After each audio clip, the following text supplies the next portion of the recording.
Insiden baku hantam yang dilakukan oleh 4 anggota TNI Angkatan Udara dengan anggota Grup 2 Kopassus Kandang Menjangan Sukoharjo yang menewaskan 1 orang anggota TNI Angkatan Udara dan 3 orang luka-luka beberapa waktu lalu mendapatkan respon dari Wakil Ketua DPR Fadlizon. Fadlizon menilai pertikaian antara institusi keamanan bukanlah hal yang baru terjadi. Pasalnya pertikaian antara aparat keamanan kerap terjadi di tanah air. Menurutnya masalah yang terjadi dalam kasus tersebut hanyalah masalah kedisiplinan yang juga terkait dengan institusional dan kelembagaan. Fadli pun meminta agar pihak TNI maupun Kopassus mengupayakan mendisiplinkan para anggotanya masing-masing dan memperketat pengawasan kepada anggotanya.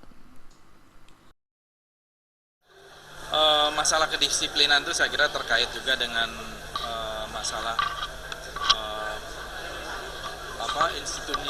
institusionalisasi dan pelembagaan. Jadi salah satunya adalah pengawasan itu menjadi sangat penting. Jadi, dan ada tugas-tugas yang jelas, ya jangan sampai kemudian ada ketidakjelasan dari fungsi dari anggota itu, semuanya harus terdistribusi dengan baik. Saya kira itu aja lah. Gitu.